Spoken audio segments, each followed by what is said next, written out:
सबसे पहले तो इतने शॉर्ट नोटिस पे आपका आने के लिए बहुत बहुत धन्यवाद। श्री अमरनाथ जी की यात्रा जो कि कल से शुरू हुई है, उसके संदर्भ में प्रशासन की तरफ से मैं कुछ बातें सभी के ध्यान में लाना चाहूँगा। वैसे तो हमारे सोशल मीडिया हैंडल्स और ऑफिशियल प्रेस नोट से ये सभी जानकारी और श्री अमरनाथ जी श्राइन बोर्ड के द्वारा भी ये जानकारी सभी श्रद्धालुओं को पहुँचाई जा रही है, पर क्लैरिटी के लिए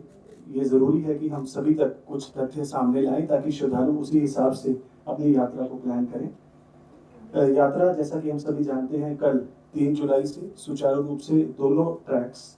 पहलगाम और बाल्टा वहाँ से शुरू हुई है और कल और आज कुल मिलाकर के तकरीबन 26,000 श्रद्धालुओं ने बाबा बर्फानी के दर्शन किए हैं और सुचारू रूप से जो है यात्रा दोनों ट्रैक से चल रही है। बोर्ड के द्वारा और प्रशासन के द्वारा पुख्ता इंतजाम यात्रियों के कन्वीनियंस के लिए किए गए हैं, चाहे वो रुकने की व्यवस्था हो, हेल्थ केयर फैसिलिटीज़ हो, रास्ते पे रेस्ट शेल्टर्स हो, पानी की व्यवस्था हो, फिल्टर्ड वाटर की व्यवस्था हो, डिज़ास्टर मैनेजमेंट की टीम्स की बात करें और पूरे ट्रैक पे जो लाइटिंग के अरेंजमेंट्स हैं ताकि यात्रियों को किसी प्रकार की इनकन्वीनियंस का सामना ना करना पड़े। हमें ये समझने की ज़रूरत है कि ऑनरेबल सुप्रीम कोर्ट ने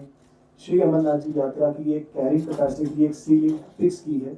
जिसके हिसाब से ही श्रद्धालुओं को यात्रा के लिए अलाउ किया जाता है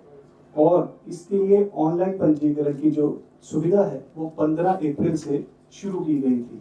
और अधिकतर यात्रियों ने अपने आप को ऑनलाइन रजिस्टर कराया है, बैंकिंग चैनल्स के जरिए रजिस्टर कराया है और उसके बाद जो रजिस्टर्ड यात्री जम्मू कश्मीर पहुंचते हैं उनके लिए विभिन्न फैसिलिटेशन काउंटर्स पे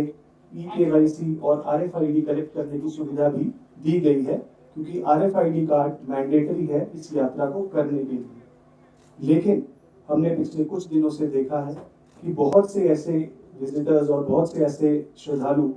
बिना रजिस्ट्रेशन और बिना पंजीकरण के जम्मू कश्मीर पहुंच रहे हैं और जिस वजह से उन्हें कुछ इनकन्वीनियंस का सामना करना पड़ रहा है।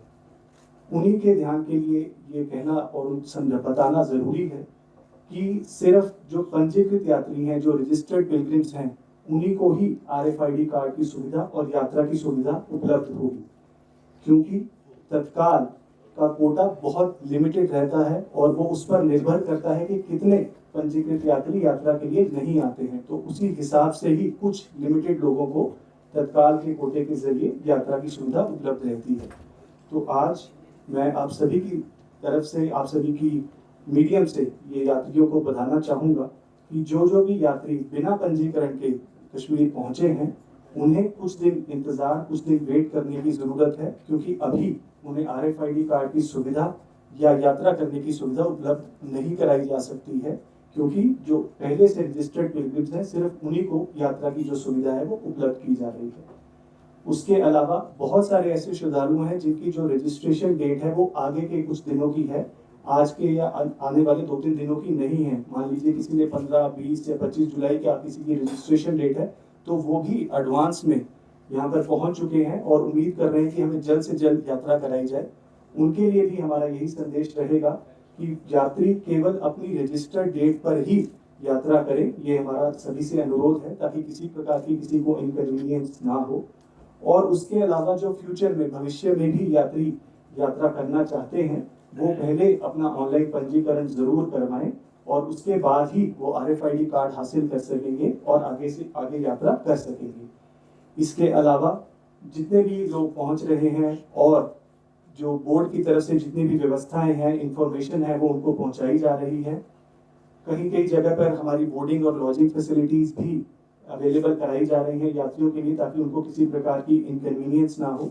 और हमारा ये प्रयास है कि जितने भी लोग बाबा बर्फानी के दर्शन या यात्रा की इच्छा रखते हैं उन सभी को यात्रा कराई जाए, लेकिन उसके लिए उन्हें अपनी बारी का इंतज़ार करना है, अपनी रजिस्ट्रेशन के लिए वेट करना है और पहले से अपना रजिस्ट्रेशन ऑनलाइन माध्यम के जरिए सुनिश्चित करना है, ताकि उनको यहाँ पर किसी प्रकार की इनकन्वीनियंस ना फेस करनी पड़े। Thank you.